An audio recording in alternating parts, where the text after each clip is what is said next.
আজ আমার মায়ের অ্যানিভার্সারি, তো সেই উপলক্ষে আজকের মেনুটা দেখে নিন আপনারা।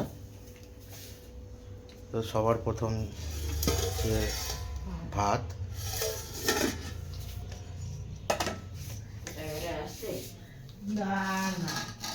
এখানে হচ্ছে মাছের মাথা দিয়ে ঘনমুগ ডাল,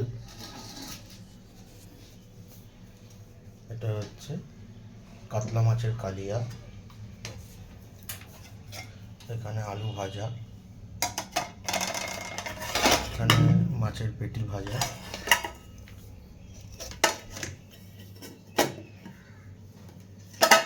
এটা হলো চিংড়ি মাছের মালাইকারি।